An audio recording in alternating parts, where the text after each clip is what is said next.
Good morning students. आज हम लोग कक्षा 10 के आपका गुजराती विषय का चैप्टर नंबर 2 शरणाईना सुर, जिसके हम लोग लेखक के विषय में बातचीत कर चुके हैं। ठीक है, आगे का जो चैप्टर है उसे डिस्कस करेंगे।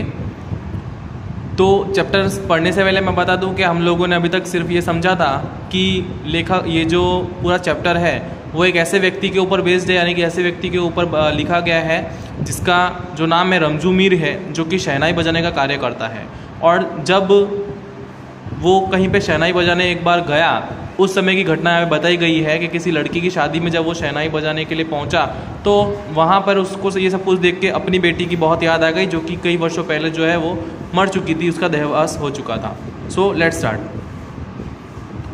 માંડવો વધાવાઈ ગયો, ગોત્રીજ પાસે પગલાપણું પણ વધી ગયું, ઘરને ટોટલે વરઘોડીએ કંકુના થાપા પાડી લીધા, જાનને શીખ દેવાઈ ગઈ, ધર્માદાન લાગનારા ચૂકવાઈ ગયા, વેવાઈઓએ એકબીજાને વહાલપૂર્વક ભેટી લીધા, રામ દીવડો પેટવાઈ ગયો, વરકન્યા માફાળા ગાડામાં ગોઠવાઈ ગયા, સામેથી આવતી પરણ્યાયના शुभ शकुन सापड़ी गया। यानी कि जो भी आप लोग को समझ में आ रहा होगा कि लग्न यानी कि शादी की तैयारियां चल रही थी, शादी की बातचीत चल रही थी, सारी की सारी तैयारियां हो रही थी शादी की, और जो कन्या है वो भी तैयार हो चुकी थी અને ગાડાનું પેડું સિંચાઈ ગયું અને ડોસા રમજુ મીરે શરણાઈનો સુર છેડ્યું।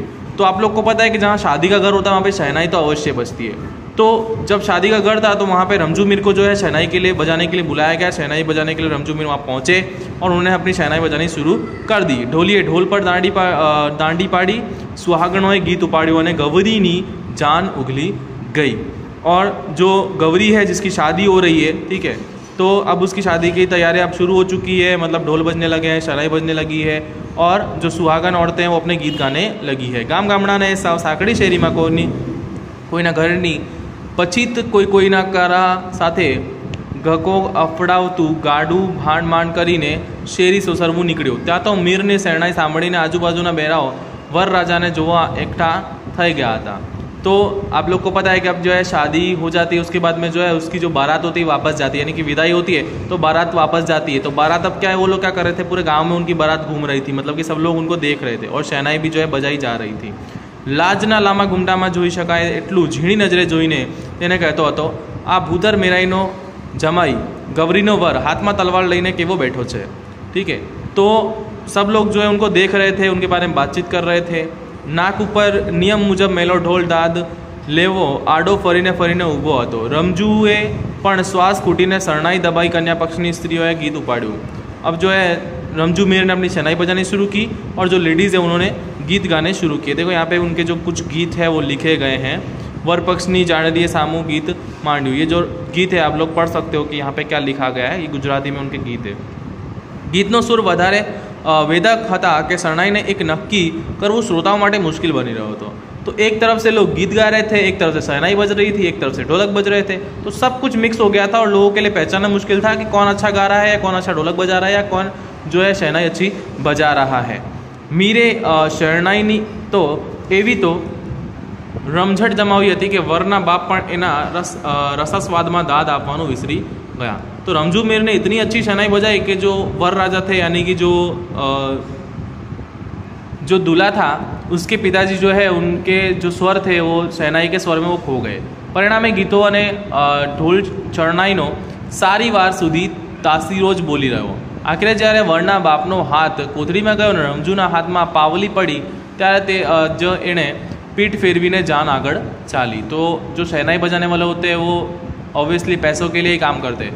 तो जैसे ही उसके पिताजी जो है दूल्हे के पिताजी ने उनको अपने बैग में हाथ डाल के पैसा निकाल के उनको दिया, तो रमजू मीर जो है वो और तेज़ चलने लगा और अच्छी शहनाई बजाने लगा। रमजूनी शहनाई ने आखी बाजार ने जगाड़ी दी थी, यानी कि रमजू की शहनाई की वजह से पूरा मार्केट जो है वो जाग गया था।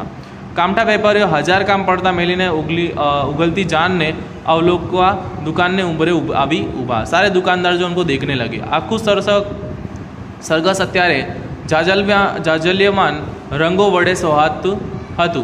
મોખરે રમજુના માથા પર લાલ મગરાસી પેટાના લીરા ઉડતા હતા। મેલા ઢોલીએ લીલા રંગનું માથા બાંધણું બાંધેલું। જાનવીઓ અને વેવાઈઓને તરફથી કંકુના થાપા મારવામાં આવેલા, તેથી એ આખો સમૂહ ला भड़क लागतो हतो। यानी कि सब लोगों ने जो है लाल रंग के साफा बांध के रखा था, औरतों ने लाल रंग की साड़ियाँ पहन के रखी थी। दूर से ही जो है उनकी जो मतलब बारात थी वो दिखाई पड़ रही थी। હીરવર્ધના જૂલ કે શિંગડાઓ વડે શણગારેલા કન્યાનું બળદ તો સાવ જુદા જ તરી આવતા હતા। ગાડામાં બેઠેલા વરરાજાનો જરિયન જામો એમના હાથમાંની તલવારનું રંગીન તેમજ કન્યાનું પંચરંગી પટોળું एक विशिष्ट रंग षष्ठी रची जाता था। तो देखिए आजकल जो है मतलब कि घोड़ी के ऊपर या मतलब कार में जैसे बारात निकलती है, तो पहले के ज़माने में वो चीज़ बैलगाड़ी पे होती थी, बैलगाड़ी में बारात निकलती थी। तो लोग क्या है बैलों को भी सजाते थे, वो जो उनका जो पीछे का जो गाड़ी होती है उसको भी सजाते थे और सब कुछ सजा करके वो लोग लेके जाते थे। तो ये सब देख के जो है गाँव वाले भी बहुत ज़्यादा खुश हो रहे थे। एमना पाछड़ विदाय गीतो गाती सुहागणों ने अवनवा पटुकड़ों में तो रंगमेड़ो जोवा मळतो हतो। यानी कि जो सुहागने वो गीत गाती चल रही थी, विदाई हो रही थी, तो सारा गाँव जो है उनको देखने के लिए इकट्ठा हो गया था।